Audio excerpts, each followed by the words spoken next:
हम आपको ये बताएंगे कि अब हिमाचल प्रदेश में मोहब्बत की दुकान पर भी उसके मालिक का नाम लिखना क्यों जरूरी हो गया है। हिमाचल प्रदेश में कांग्रेस पार्टी की सरकार ने ऐलान किया है कि अब से खाने पीने का सामान बेचने वाले तमाम लोगों को अपनी दुकानों पर, ढाबों पर, रेस्टोरेंट्स पर और ठेलों पर अपना सही नाम लिखकर अपने ग्राहकों को बताना होगा और यह फैसला सभी धर्मों के दुकानदारों पर लागू होगा। यह फैसला मिलावट को रोकने के लिए किया गया है। सरकार का कहना है कि उसने यह फैसला खाने पीने के सामानों में शुद्धता को सुनिश्चित करने के लिए और मिलावट को रोकने के लिए लागू किया है और इस फैसले के तहत सभी दुकानों पर और ढाबों पर उनके मालिकों और उनके प्रबंधकों के फोटो आईडी कार्ड लगाए जाएंगे, जिनमें उनके नाम और उनके बारे में सारी जानकारियां लिखी होनी चाहिए। लेकिन आज हमारा एक छोटा सा सवाल यह भी है कि जब उत्तर प्रदेश में कांवड़ यात्रा के दौरान मुख्यमंत्री योगी आदित्यनाथ ने इसी तरह का फैसला सभी धर्मों के दुकानदारों पर लागू किया था, तब कांग्रेस ने इसे मुस्लिम विरोधी और सांप्रदायिक क्यों बताया था? और अगर यह फैसला उत्तर प्रदेश में मुस्लिम विरोधी था तो यह फैसला हिमाचल प्रदेश में मुस्लिम विरोधी आज क्यों नहीं है? यह हमारी राजनीति के डबल स्टैंडर्ड्स है। अगर कोई विरोधी पार्टी या विरोधी सरकार करे तो बहुत बुरा है और अगर हम करें तो बिल्कुल सब कुछ सही है।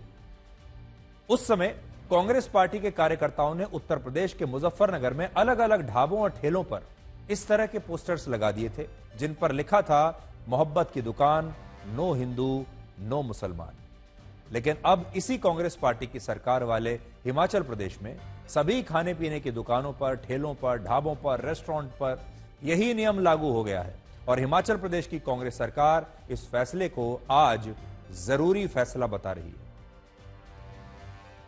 इस तरीके से उत्तर प्रदेश में भी वहाँ पर भी जो रेडी फड़ी वाले हैं खास करके उनके लिए ये मैंडेटरी किया गया है कि वहाँ पर जो है आपको अपना उसमें नाम और आईडी लगाना होगा। तो हमने भी इसको यहाँ पर पूरी मजबूती से लागू करने का निर्णय किया है कि जो भी अपना दुकान चला रहा है, रेडी फड़ी चला रहा है, उसको अपना आईडी, अपना क्लियर आइडेंटिफिकेशन उसमें करना होगा। वैसे भी क्योंकि अब ये स्ट्रीट वेंडिंग कमेटी बन चुकी है तो उससे आईडी दिया जाएगा और वो उनको डिस्प्ले करना पड़ेगा ताकि आने वाले समय में कोई भी अगर ऐसी कोई समस्या आती है, कोई प्रॉब्लम आती है तो पारदर्शिता से इस पे कार्रवाई जो है वो करवाई जा सके। हिमाचल प्रदेश में हिंदुओं की आबादी लगभग 95% है और मुसलमानों की आबादी 2.2% है और पूरे हिमाचल प्रदेश में खाने पीने की 2.5 लाख से ज्यादा दुकानें और ढाबे हैं जिन पर अब से ये नियम लागू हो जाएगा। और यह फैसला इसलिए भी महत्वपूर्ण है क्योंकि जब उत्तर प्रदेश के मुजफ्फरनगर में इस तरह का फैसला लागू हुआ था तब यह पता चला था कि वहां श्री बालाजी कैंटीन के मालिक का नाम देवराज कश्यप है और तेजस्वी होटल, देव होटल, वैष्णवी भोजनालय और साक्षी टूरिस्ट ढाबा के मालिक भी हिंदू हैं। लेकिन बाबू ढाबा के मालिक बाबू खान हैं, संगम भोजनालय के मालिक मोहम्मद सलीम हैं और चीतल ग्रैंड के मालिक मोहम्मद शाकिर राणा है। और इससे तब यह पता चला कि हिंदुओं ने तो मुजफ्फरनगर में अपनी दुकानों के नाम नहीं बदले, लेकिन मुसलमानों ने अपनी दुकानों के, अपने ढाबों के और अपने रेस्टोरेंट के नाम बदल दिए थे। हमने आपको दोनों श्रेणियां बताई हैं। जो हिंदू मालिक थे उन्होंने अपने दुकानों के नाम हिंदुओं के नाम पर ही रखे हैं, उनके हिंदू नाम है। लेकिन जो मुसलमान मालिक थे उन्होंने अपने दुकानों और ढाबों के नाम हिंदू नामों पर रखे थे। ऐसा क्यों? क्या छुपाने की जरूरत है इसमें? हालांकि उस समय सुप्रीम कोर्ट ने इस फैसले को रद्द कर दिया था, लेकिन 24 सितंबर को उत्तर प्रदेश में इस फैसले को अब फिर से लागू कर दिया गया है और मुख्यमंत्री योगी आदित्यनाथ ने कहा है कि मिलावट को रोकने के लिए उत्तर प्रदेश में खाने पीने की सभी दुकानों पर उनके मालिकों का और उनके प्रबंधकों का नाम लिखना अब अनिवार्य होगा। और इस फैसले के एक दिन बाद अब हिमाचल प्रदेश में भी कांग्रेस की सरकार ने इस फैसले को अपने राज्य में लागू कर दिया है और यह फैसला भी ऐसे समय में लागू हुआ जब हिमाचल प्रदेश में अवैध मस्जिदों के खिलाफ राजधानी शिमला से लेकर मंडी में हिंदू समुदाय के लोग सड़कों पर उतरकर विरोध प्रदर्शन कर रहे थे, जिससे यह सवाल खड़ा होता है कि क्या इस फैसले का कनेक्शन इन विरोध प्रदर्शनों से भी हो सकता है? क्या इस फैसले के पीछे और उसके और पीछे और थोड़ा और पीछे कोई राजनीति छुपी हुई है?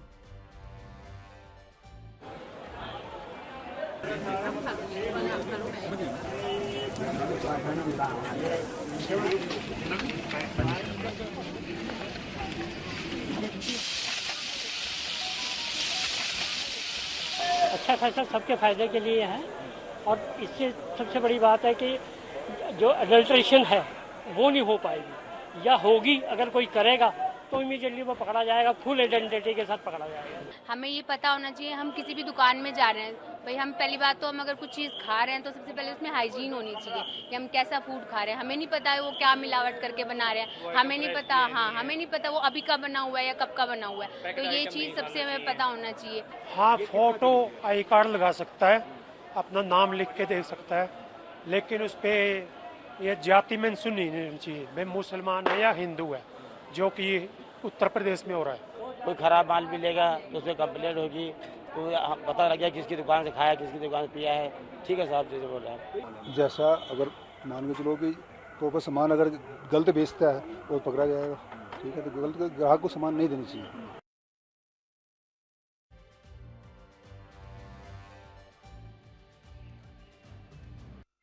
आज हमने कांग्रेस के नेताओं के कुछ पुराने बयान निकाले हैं जिनमें उन्होंने इसी फैसले को उत्तर प्रदेश में लागू करने का विरोध किया था और इसे मुस्लिम विरोधी और सांप्रदायिक बताया था। इसके पीछे मंशा है इकोनॉमिक बॉयकॉट ऑफ मुस्लिम्स को नॉर्मलाइज करना, कैसे आर्थिक बहिष्कार का सामान्यकरण करना है मुसलमानों का। तो इस मंशा को तो हम कामयाब किसी के लिए नहीं होने देंगे। ये विभाजनकारी है, समाज संविधान की मंशा के खिलाफ है, रूल्स एंड रेगुलेशन के खिलाफ है। ये समाज में विभाजन पैदा करेगा, सिर्फ धर्म के आधार पर नहीं, जात के आधार पर।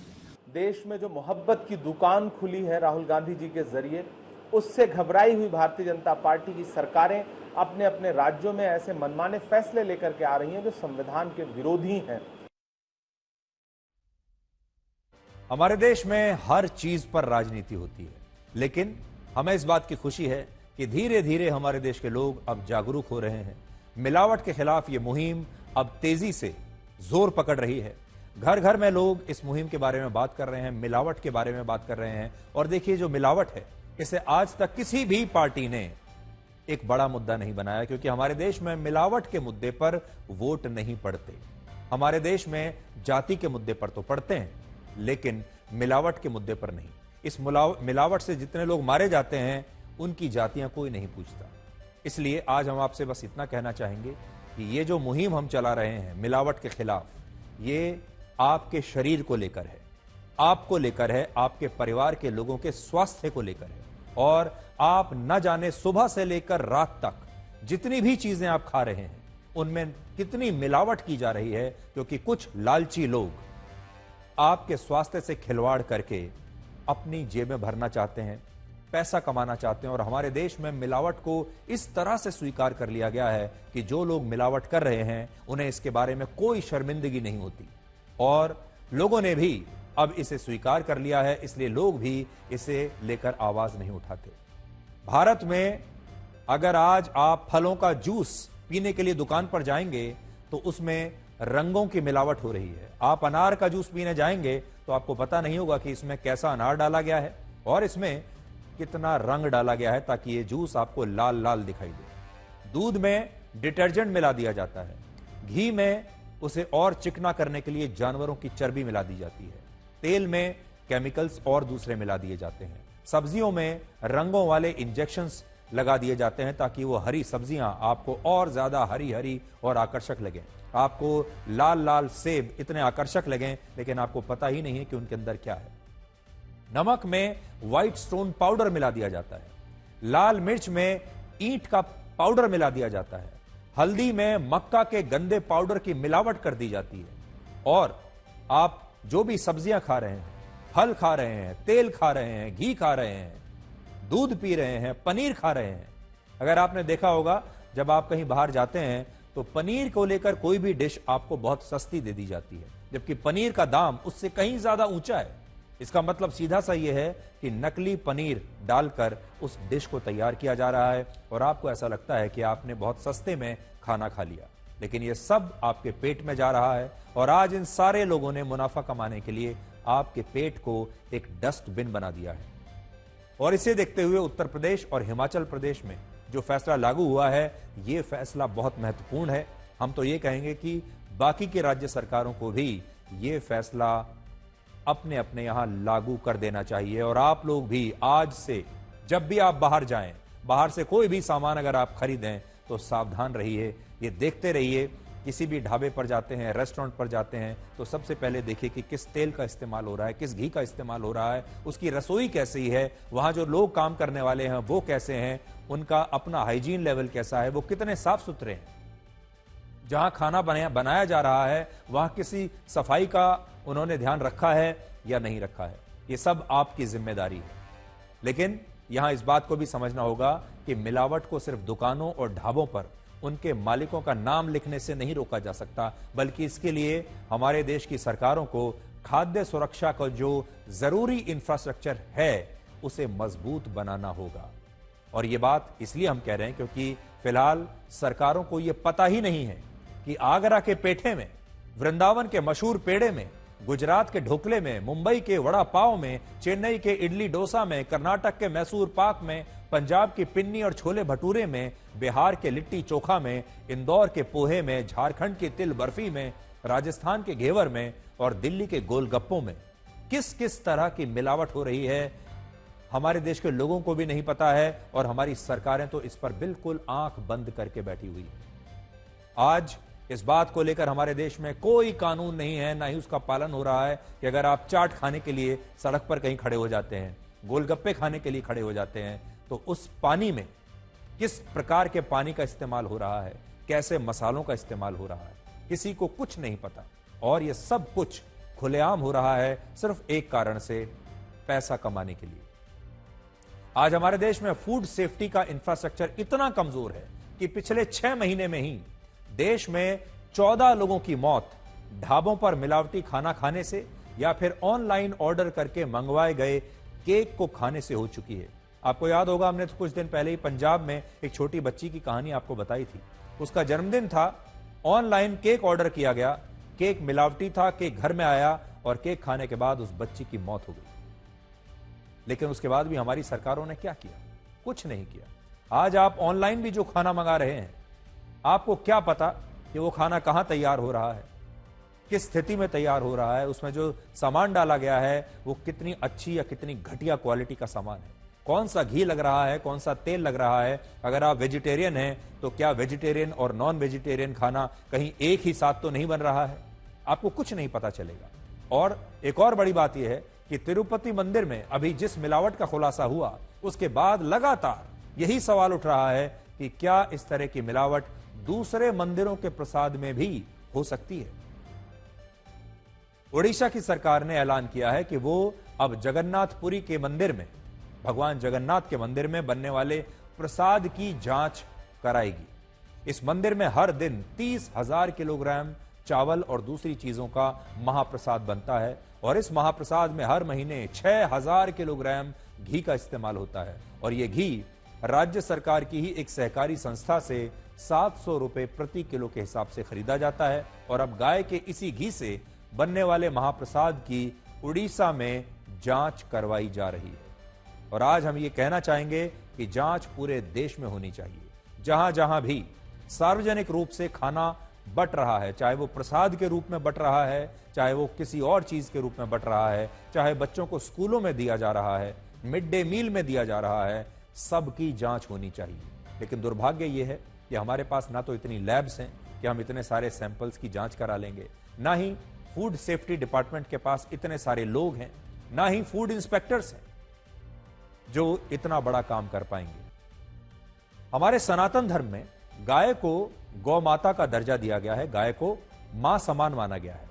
और ऐसी मान्यता है कि गाय के अंदर 33 कोटि देवी देवताओं का वास होता है। और यही कारण है कि गाय से जो पंचगव्य प्राप्त होते हैं उन्हें 33 कोटि देवी देवताओं का आशीर्वाद माना जाता है और फिर उसी से पूजा और बाकी धार्मिक अनुष्ठान हमारे सनातन धर्म में किए जाते हैं।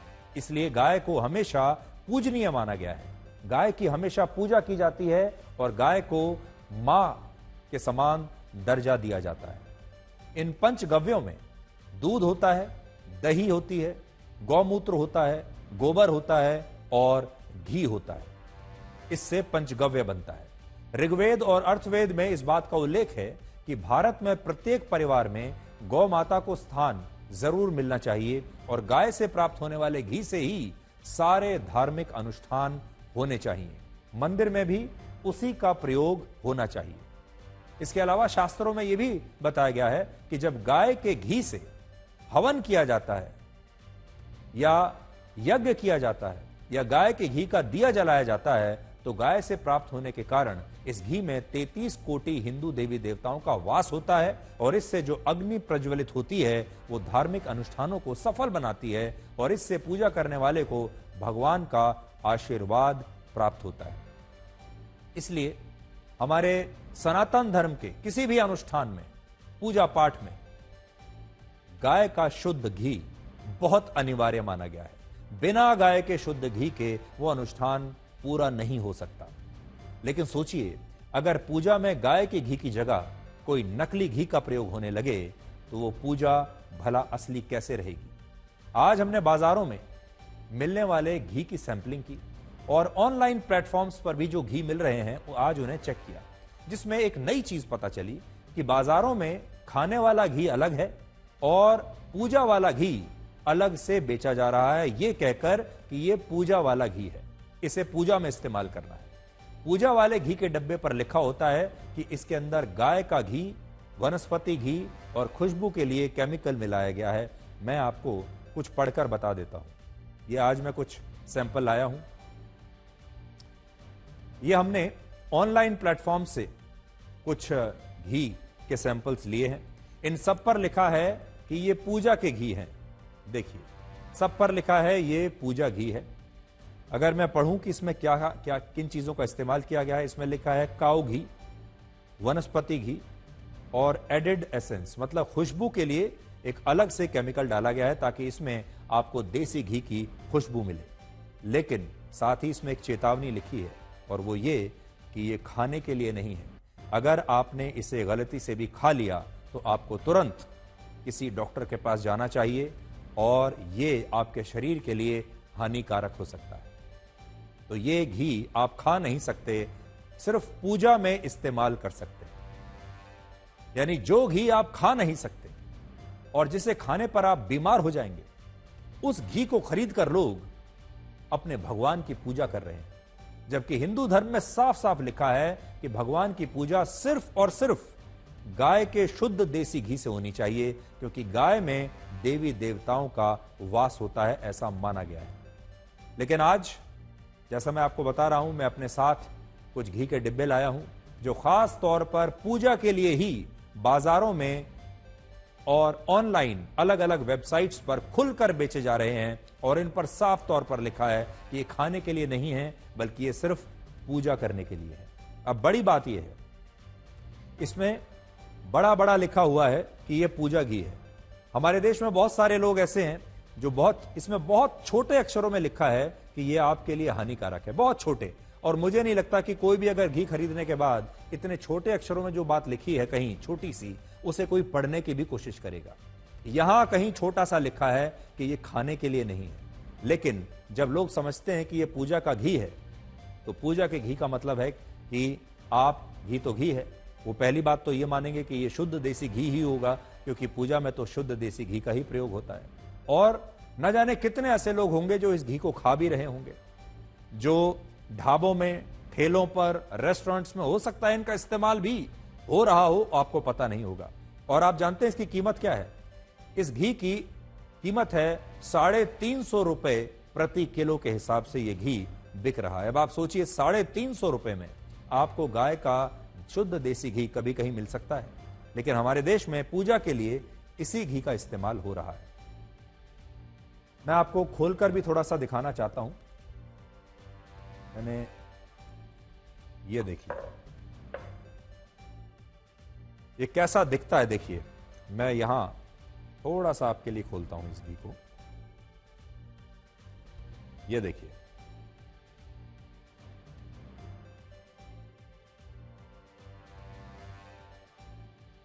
आप देख पा रहे हैं, ये घी है। अगर आप मुझसे पूछें, ये मेरे सामने है, ये ऐसा लगता है जैसे कोई पीले रंग की कोई ग्रीस आपके सामने रख दी गई है, पीले रंग की। सिर्फ जो ग्रीस होती है पीले रंग की ग्रीस है, और अगर मैं इसको सूंघता हूं तो मैं नहीं कह सकता कि इसमें से कोई खुशबू आ रही है, बल्कि एक अजीब तरह की दुर्गंध इस घी में से आ रही है, और यह बेचा जा रहा है ये कहकर कि यह पूजा के लिए है। ऐसा दुर्गंध वाला घी जिसमें चिकनाई ही चिकनाई है, लेकिन वो चिकनाई असली नहीं है।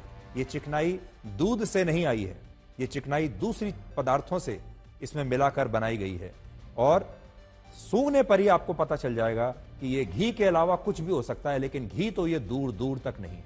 और हमारे देश में ये खुलेआम बिक रहा है। ऑनलाइन प्लेटफॉर्म्स पर आप सर्च मारिए, मैं अभी आपको आगे दिखाऊंगा वो तस्वीरें, और आपको इस तरह के जो घी हैं ये आपको कहीं भी मिल जाएंगे, और इन्हें रोकने वाला कोई नहीं। देखिए, और ध्यान से मैं आपको दिखाता हूं। देखिए, ये देखिए, पीले रंग का सिर्फ चिकनाई ही चिकनाई है इसके अंदर। ये एनिमल फैट भी हो सकता है, ये पाम ऑयल भी हो सकता है, ये कुछ भी हो सकता है, और इसके अंदर साफ पता चल रहा है कि इसके अंदर रंग डाला गया है, क्योंकि इतना पीला घी हो नहीं सकता। रंग इसके अंदर साफ दिखाई दे रहा है।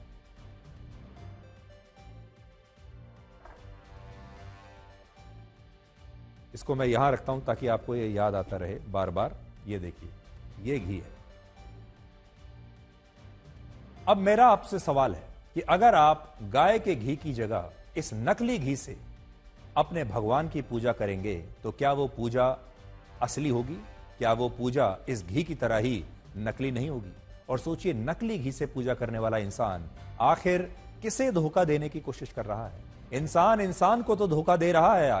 आज आपको बहुत सारे इंसान ऐसे मिल जाएंगे जो इसी घी में खाना पकाकर आपको बेच देंगे मुंह मांगे दाम पर, आपको पता भी नहीं है। और हो सकता है आप इस घी में बने हुए खाने को ऑलरेडी खा भी रहे होंगे जब आप बाहर से मंगाते होंगे, क्योंकि ये जो खाना बेचने वाले लोग हैं वो अपना मुनाफा आखिर कहां से कमाएंगे? सस्ता सामान डालकर ही तो मुनाफा कमाएंगे। लेकिन जब आप इस घी को अपनी पूजा के लिए इस्तेमाल करते हैं तो क्या वो उस ऊपर वाले को धोखा देने की कोशिश नहीं है, जो ऊपर से सब कुछ पहले से ही देख रहा है? भगवान अंतर्यामी माना जाता है, तो क्या भगवान को यह बात पता नहीं चलेगी कि आप भगवान के साथ कितना बड़ा धोखा कर रहे हैं? इसलिए क्या आपके परिवार में भी पूजा के लिए अलग घी का इस्तेमाल होता है और खाने के लिए अलग घी का इस्तेमाल होता है? क्या आप भी उन्हीं में से एक हैं? बड़ा सवाल आज यही है। आप पूजा में सस्ता घी ले रहे हैं और अपने खाने के लिए महंगा घी ले रहे हैं। हालांकि ये बात अलग है कि वो महंगा भी शायद नकली ही होगा, लेकिन ये ज्यादा घटिया क्वालिटी का घी है। सरकार से भी आज हम ये कहना चाहेंगे कि जो नई नई श्रेणियां आ गई हैं घी बेचने के लिए, कोई पूजा का घी दिया जा रहा है, कोई किसी तरह का घी दिया जा रहा है, ये सब कुछ धड़ल्ले से ऑनलाइन प्लेटफॉर्म्स पर मिल रहा है, बाजारों में मिल रहा है। सरकार को इसे रोकना चाहिए। और शायद इस घी को देखकर आज भगवान भी कह रहे होंगे कि हे भगवान, भारत में हो क्या रहा है? आपके लिए एक नया शब्द हम लेकर आए हैं, और आज का नया शब्द है इस्लाम और तिरंगा। और आज इस्लाम और तिरंगे की हर जगह बात हो रही है हमारे देश में। यह नया एक कॉम्बिनेशन आया है, इस्लाम तिरंगा।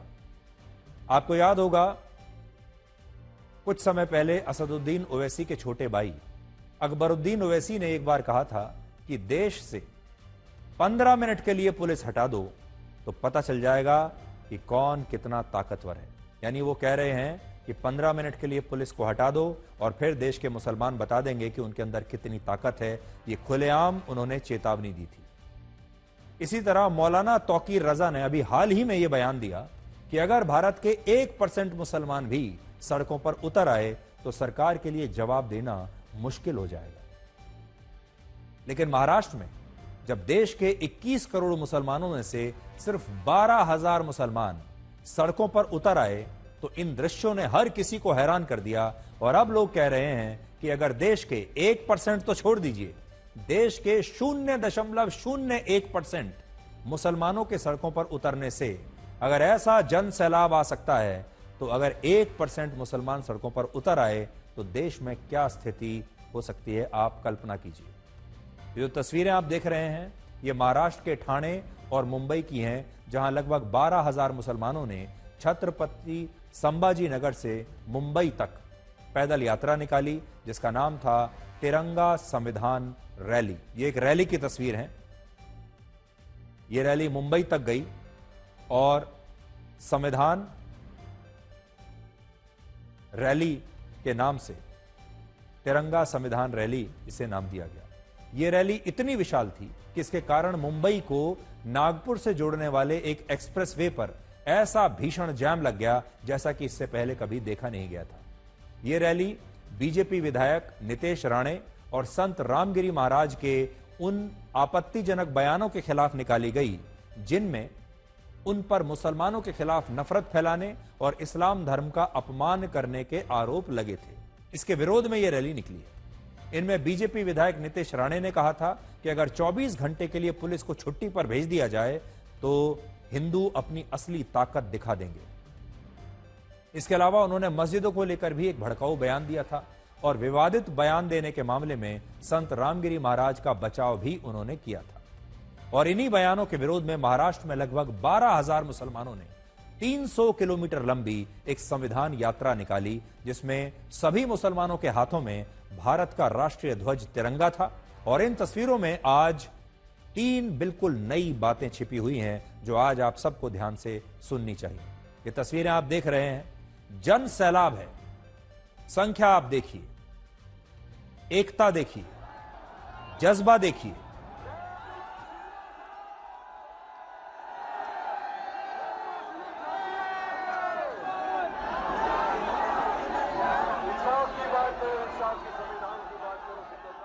इस रैली में 3 नई बातें देखने को मिली। पहली बात यह कि अब भारत के मुसलमानों ने अपनी रणनीति को बदला है, मुसलमानों के नेताओं ने रणनीति को बदला है और अब वो अपनी छवि को बदल रहे हैं।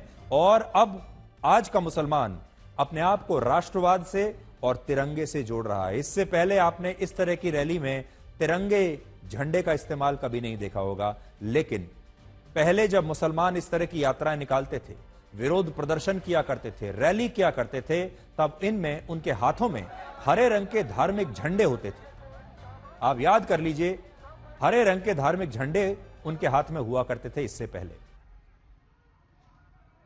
लेकिन यह शायद पहली बार है जब मुसलमानों ने धार्मिक झंडों की बजाय राष्ट्रीय ध्वज तिरंगा हाथ में लेकर यह यात्रा निकाली है और ठीक उसी तरह से अपनी एकता दिखाई है जैसे हमारे देश में हिंदूवादी संगठन राष्ट्रवाद के नाम पर अपनी रैलियों में तिरंगा लेकर सड़कों पर उतरते हैं। तो मुसलमानों के हाथ में इस बार हरे रंग का झंडा नहीं है बल्कि तिरंगा है और मुसलमान राष्ट्रवाद और तिरंगे के साथ सड़कों पर उतरा है। दूसरा, तिरंगा और भारत के संविधान के साथ यात्रा करके मुसलमानों ने यह भी बता दिया कि वो इसी देश भारत से थे, भारत से हैं और भारत में ही रहेंगे। जो लोग उन्हें पाकिस्तान भेजने की बात कहते हैं, जो कहते हैं कि आज का मुसलमान पाकिस्तान का समर्थन करता है, ये ऐसे लोगों को हमारे देश के मुसलमानों का सबसे बड़ा जवाब है कि हम पाकिस्तान नहीं जाएंगे, हम यहीं रहेंगे, हाथ में तिरंगा लेकर ही रहेंगे। तीसरी बात, इन तस्वीरों में आप मुसलमानों की इस जबरदस्त एकता को भी देख सकते हैं। हाल ही में मौलाना तौकीर रजा ने कहा था कि 1% मुसलमान भी अगर सड़कों पर उतर आए तो सरकार के लिए जवाब देना मुश्किल हो जाएगा। 1% की बात कही थी उन्होंने, लेकिन इस मामले में तो 1% नहीं बल्कि सिर्फ 0.01% मुसलमानों के सड़कों पर उतरने से ही रास्ते ठप हो गए।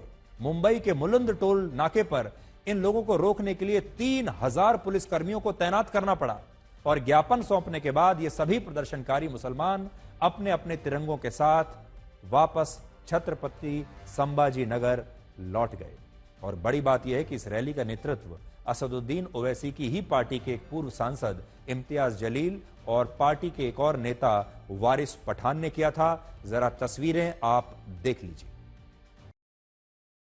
तो अब अंदाजा लगाइए कि अगर 1% मुसलमान सड़कों पर अगर उतर आए तब क्या होगा। भारत में मुसलमानों की आबादी लगभग 15% है, यानी लगभग 21 करोड़, और दुनिया की 11% मुस्लिम आबादी अकेले भारत में रहती है। यानी पूरी दुनिया के सारे मुसलमानों में से 11% आबादी भारत में रहती है और आज इंडोनेशिया के बाद पूरी दुनिया में सबसे ज्यादा मुसलमान भारत में रहते हैं। और सोचिए, जब 12,000 मुसलमानों के महाराष्ट्र की सड़कों पर उतरने से इतना बड़ा जन सैलाब आ गया, तो अगर 21 करोड़ में से 1% यानी 21 लाख मुसलमान भी सड़कों पर अगर उतर आए तो देश में क्या स्थिति होगी। हाल ही में ईरान ने भारत के मुसलमानों की तुलना गाजा के मुसलमानों से की थी और कहा था कि भारत के मुसलमानों का दर्द भी वैसा ही है जैसे गाजा के मुसलमानों का है। लेकिन आपको ऐसा लगा? क्या गाजा के मुसलमान इस तरह से वहां इतनी बड़ी रैली निकाल सकते हैं? सोचिए, क्या भारत के अल्पसंख्यक मुसलमानों की तरह बांग्लादेश और पाकिस्तान में अल्पसंख्यक हिंदुओं के द्वारा इस तरह से इतनी बड़ी रैली निकालने की कल्पना की जा सकती है?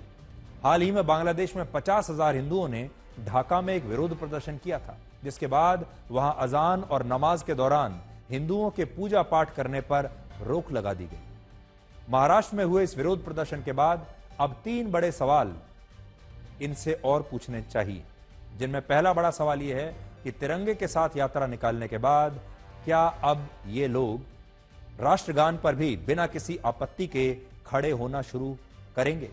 दूसरा सवाल, क्या वो भारत माता की जय के नारे भी लगाएंगे? और तीसरा, उनके लिए पहले देश है या पहले धर्म है? ये 3 सवाल है। लेकिन हमारे देश का मुसलमान बदल रहा है, ये बात पक्की है। और आज हमने आपको तस्वीरों के जरिए 2-3 बातें दिखाने की कोशिश की। पहली, उनकी एकता, और उन्होंने बता दिया कि अगर आप उन्हें जरूरत से ज्यादा दबाएंगे तो वो सड़कों पर निकल आएंगे और संख्या इतनी बड़ी होगी कि सरकार और पुलिस भी उन्हें संभाल नहीं पाएंगे। तो उन्होंने एकता दिखाई है, अपनी ताकत का एक छोटा सा ट्रेलर देश के मुसलमानों ने आज देश को दिखाने की कोशिश की है।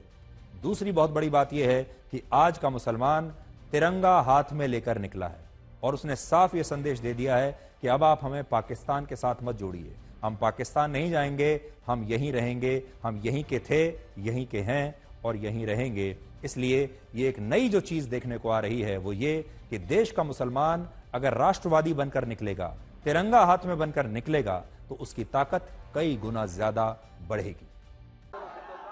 इस रैली में 3 नई बातें देखने को मिली। पहली बात यह कि अब भारत के मुसलमानों ने अपनी रणनीति को बदला है, मुसलमानों के नेताओं ने रणनीति को बदला है और अब वो अपनी छवि को बदल रहे हैं। और अब आज का मुसलमान अपने आप को राष्ट्रवाद से और तिरंगे से जोड़ रहा है। इससे पहले आपने इस तरह की रैली में तिरंगे झंडे का इस्तेमाल कभी नहीं देखा होगा। लेकिन पहले जब मुसलमान इस तरह की यात्राएं निकालते थे, विरोध प्रदर्शन किया करते थे, रैली किया करते थे, तब इनमें उनके हाथों में हरे रंग के धार्मिक झंडे होते थे। आप याद कर लीजिए, हरे रंग के धार्मिक झंडे उनके हाथ में हुआ करते थे इससे पहले।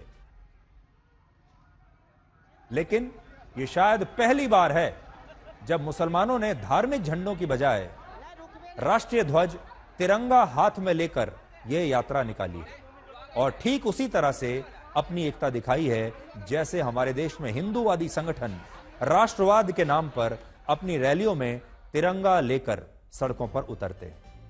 तो मुसलमानों के हाथ में इस बार हरे रंग का झंडा नहीं है, बल्कि तिरंगा है और मुसलमान राष्ट्रवाद और तिरंगे के साथ सड़कों पर उतरा है। दूसरा, तिरंगा और भारत के संविधान के साथ यात्रा करके मुसलमानों ने यह भी बता दिया कि वो इसी देश भारत से थे, भारत से हैं और भारत में ही रहेंगे। जो लोग उन्हें पाकिस्तान भेजने की बात कहते हैं, जो कहते हैं कि आज का मुसलमान पाकिस्तान का समर्थन करता है, ये ऐसे लोगों को हमारे देश के मुसलमानों का सबसे बड़ा जवाब है कि हम पाकिस्तान नहीं जाएंगे, हम यहीं रहेंगे, हाथ में तिरंगा लेकर ही रहेंगे। तीसरी बात, इन तस्वीरों में आप मुसलमानों की इस जबरदस्त एकता को भी देख सकते हैं। हाल ही में मौलाना तौकीर रजा ने कहा था कि 1% मुसलमान भी अगर सड़कों पर उतर आए तो सरकार के लिए जवाब देना मुश्किल हो जाएगा। 1% की बात कही थी उन्होंने, लेकिन इस मामले में तो 1% नहीं बल्कि सिर्फ 0.01% मुसलमानों के सड़कों पर उतरने से ही रास्ते ठप हो गए। मुंबई के मुलुंद टोल नाके पर इन लोगों को रोकने के लिए 3000 पुलिसकर्मियों को तैनात करना पड़ा और ज्ञापन सौंपने के बाद ये सभी प्रदर्शनकारी मुसलमान अपने अपने तिरंगों के साथ वापस छत्रपति संभाजी नगर लौट गए।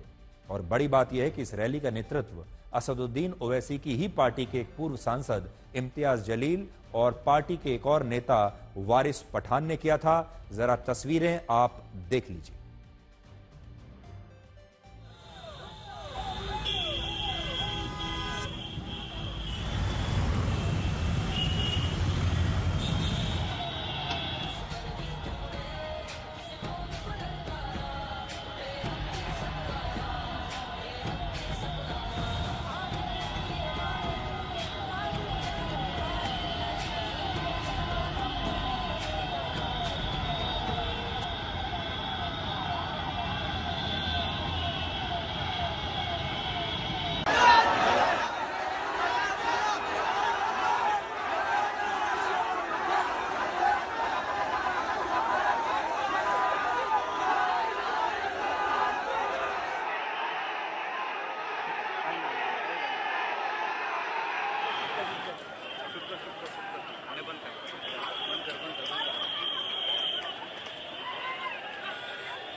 तो अब अंदाजा लगाइए कि अगर 1% मुसलमान सड़कों पर अगर उतर आए तब क्या होगा।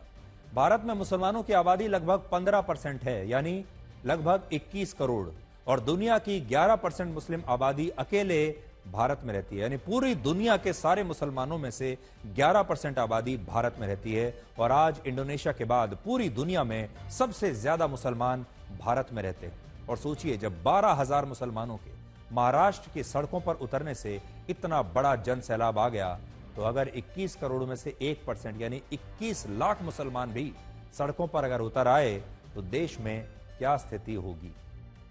हाल ही में ईरान ने भारत के मुसलमानों की तुलना गाजा के मुसलमानों से की थी और कहा था कि भारत के मुसलमानों का दर्द भी वैसा ही है जैसे गाजा के मुसलमानों का है। लेकिन आपको ऐसा लगा?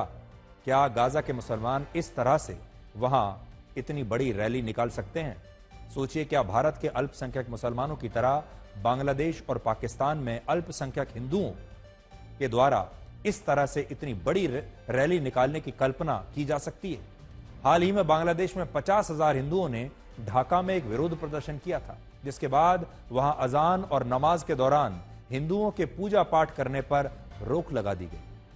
महाराष्ट्र में हुए इस विरोध प्रदर्शन के बाद अब 3 बड़े सवाल इनसे और पूछने चाहिए, जिनमें पहला बड़ा सवाल यह है कि तिरंगे के साथ यात्रा निकालने के बाद क्या अब ये लोग राष्ट्रगान पर भी बिना किसी आपत्ति के खड़े होना शुरू करेंगे? दूसरा सवाल, क्या वो भारत माता की जय के नारे भी लगाएंगे? और तीसरा, उनके लिए पहले देश है या पहले धर्म है? ये 3 सवाल है। लेकिन हमारे देश का मुसलमान बदल रहा है, ये बात पक्की है। और आज हमने आपको तस्वीरों के जरिए 2-3 बातें दिखाने की कोशिश की। पहली, उनकी एकता, और उन्होंने बता दिया कि अगर आप उन्हें जरूरत से ज्यादा दबाएंगे तो वो सड़कों पर निकल आएंगे और संख्या इतनी बड़ी होगी कि सरकार और पुलिस भी उन्हें संभाल नहीं पाएंगे। तो उन्होंने एकता दिखाई है, अपनी ताकत का एक छोटा सा ट्रेलर देश के मुसलमानों ने आज देश को दिखाने की कोशिश की है। दूसरी बहुत बड़ी बात यह है कि आज का मुसलमान तिरंगा हाथ में लेकर निकला है और उसने साफ यह संदेश दे दिया है कि अब आप हमें पाकिस्तान के साथ मत जोड़िए, हम पाकिस्तान नहीं जाएंगे, हम यहीं रहेंगे, हम यहीं के थे, यहीं के हैं और यहीं रहेंगे। इसलिए ये एक नई जो चीज देखने को आ रही है वो ये कि देश का मुसलमान अगर राष्ट्रवादी बनकर निकलेगा, तिरंगा हाथ में बनकर निकलेगा, तो उसकी ताकत कई गुना ज्यादा बढ़ेगी। हमारे देश में सिर्फ 10% लोग ऐसे हैं जिन्होंने अपना स्वास्थ्य बीमा कराया हुआ है। क्या आपने अपना हेल्थ इंश्योरेंस कराया है? क्या आपने स्वास्थ्य बीमा कराया है? और अगर आपने कराया है तो आप भी इन 10% लोगों में हैं। हाल ही में एक रिपोर्ट में पता चला कि हेल्थ इंश्योरेंस लेने के बाद भी बहुत सारे लोगों का क्लेम रिजेक्ट हो जाता है और उन्हें कभी भी हेल्थ इंश्योरेंस का पूरा लाभ मिलता ही नहीं, और पूरा नहीं तो कई लोगों को तो बिल्कुल भी लाभ नहीं मिलता क्योंकि उनका क्लेम उन्हें मिलता ही नहीं। लेकिन क्या आपको पता है, जब भारत के लोग अलग अलग कंपनियों से हेल्थ इंश्योरेंस की पॉलिसी खरीदते हैं तो सरकार उनसे इस पॉलिसी पर 18% जीएसटी लेती है। और आज ही ये पता चला कि पिछले 3 वर्षों में सरकार ने हेल्थ इंश्योरेंस पर भारत के लोगों से 24,500 करोड़ रुपए का टैक्स वसूल लिया। और ये एक बहुत बड़ी बात है।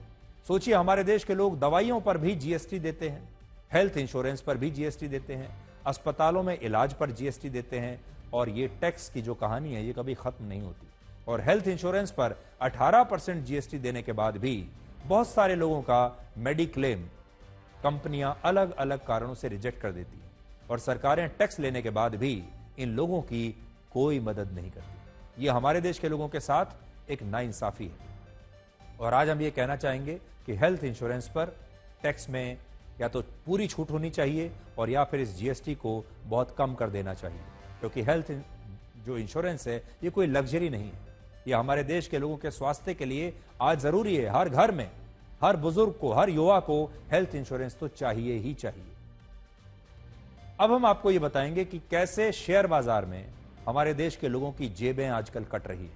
पिछले 3 साल में फ्यूचर एंड ऑप्शंस में ट्रेडिंग करने वाले 1 करोड़ से ज्यादा लोगों को 1,81,000 करोड़ रुपए का शुद्ध घाटा हुआ है। और इनमें भी ज्यादातर लोग वो हैं जिनकी सालाना आय 5 लाख रुपए से भी कम है। हमारे देश में लोग आजकल स्टॉक मार्केट में जो पैसा लगाते हैं वो लॉटरी की तरह लगा रहे हैं।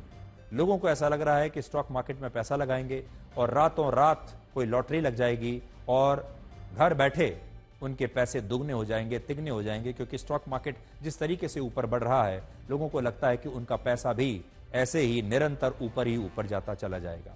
और बहुत सारे लोगों ने बिना सोचे समझे या गलत राय लेकर, या बहुत सारे देश में ऐसे लोग हैं जो एक्सपर्ट बनकर लोगों को गलत राय दे देते हैं, और लोग इस झांसे में आ जाते हैं कि अगर उन्होंने अपना बचत का पैसा स्टॉक मार्केट में लगा दिया तो उनके पैसे दुगने तिगने हो जाएंगे, और बाद में ऐसे लोगों को नुकसान हो रहा है। भारत में ट्रेडिंग को रेगुलेट करने वाली संस्था सेबी ने अपनी नई रिपोर्ट जारी की है, जिसमें फ्यूचर्स एंड ऑप्शंस में ट्रेडिंग को लेकर चौंकाने वाली बात पता चली। ये वो ट्रेडिंग होती है जिसमें लोग किसी कंपनी के शेयर की भविष्य की अनुमानित कीमत पर पैसा लगाते हैं और उस शेयर की बोली लगाकर उसमें अपना पैसा निवेश करते हैं, यह सोचकर कि आज सस्ते दाम पर इस कंपनी का शेयर मिल रहा है, आगे चलकर यह कंपनी बहुत बड़ी हो जाएगी, जो शेयर मैं 100 रुपए में ले रहा हूं आज, भविष्य में वो 1000 रुपए का हो जाएगा। यह सोचकर वो उस वैल्यू पर अपना पैसा लगा देते हैं। ये आपके और हमारे जैसे वो निजी इंडिविजुअल ट्रेडर्स या आम लोग होते हैं जो सीधे ही बाजार में निवेश करते हैं, अपना पैसा लगा देते हैं। और अब पता चला कि ऐसे 1,13,00,000 लोगों को पिछले 3 वर्षों में 1,81,000 करोड़ रुपए का शुद्ध घाटा हो चुका है। भारत में 100 में से सिर्फ 7 ट्रेडर्स ऐसे थे जिन्होंने पिछले 3 साल में कुछ लाभ कमाया है। 100 में से 7 यानी सिर्फ 7% लोगों को लाभ हुआ है।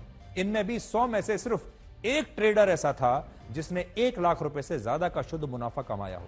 1 लाख रुपए का मुनाफा कमाने वाले 1% लोग हैं, 1%। अब आप सोच रहे होंगे कि ये घाटा उठाने वाले लोग आखिर हैं कौन? अपनी मेहनत की कमाई शेयर बाजार में डुबोने वाले लोग हैं कौन? तो इनमें कम उम्र में अमीर बनने की चाहत रखने वाले हमारे देश के युवा सबसे ज्यादा हैं। इनमें अपनी पाई पाई जोड़कर शेयर बाजार में लगाने वाला मध्यम वर्ग है, मिडिल क्लास के लोग हैं, जिसे उम्मीद है कि शेयर बाजार से उसे एक दिन एक्स्ट्रा आमदनी हो सकती है। वर्ष 2023 में 30 साल से कम उम्र के ट्रेडर्स 31% थे। 30 साल से कम उम्र के ट्रेडर्स 31% थे, लेकिन इस साल इनकी संख्या बढ़कर 43% हो गई है और इनमें से 93% युवाओं को इस साल ट्रेडिंग में घाटा ही हुआ है, फायदा नहीं हुआ है। इन ट्रेडर्स में 76% वो लोग हैं जो साल में 5 लाख रुपए से भी कम कमाते हैं, यानी महीने में 42,000 रुपए से भी कम कमाने वाले 65 लाख से ज्यादा लोगों के हजारों करोड़ रुपए स्टॉक मार्केट में डूब गए। इस साल ट्रेडिंग करने वाले लोगों में से आधे लोग सिर्फ देश के 4 राज्यों से थे। ये 4 राज्य कौन से हैं? 22% लोग महाराष्ट्र से थे, 12% गुजरात से, 9% उत्तर प्रदेश से और 6% राजस्थान से। इस साल लगभग आधे लोग ऐसे हैं जिनमें 3 साल में पहली बार शेयर मार्केट में निवेश किया था जिन्होंने, और इन 42 लाख ट्रेडर्स में से 92% से ज्यादा ट्रेडर्स को प्रति व्यक्ति 46,000 रुपए का शुद्ध घाटा हुआ है। वर्ष 2022 और 23 में घाटा होने के बाद भी 76% ट्रेडर्स ऐसे थे जिन्होंने अपनी ट्रेडिंग जारी रखी। इनमें से सिर्फ 8% ट्रेडर्स ही इस साल मुनाफा कमाने में कामयाब हुए हैं और इन ट्रेडर्स में 76% वो लोग हैं जो साल में 5 लाख रुपए भी नहीं कमाते।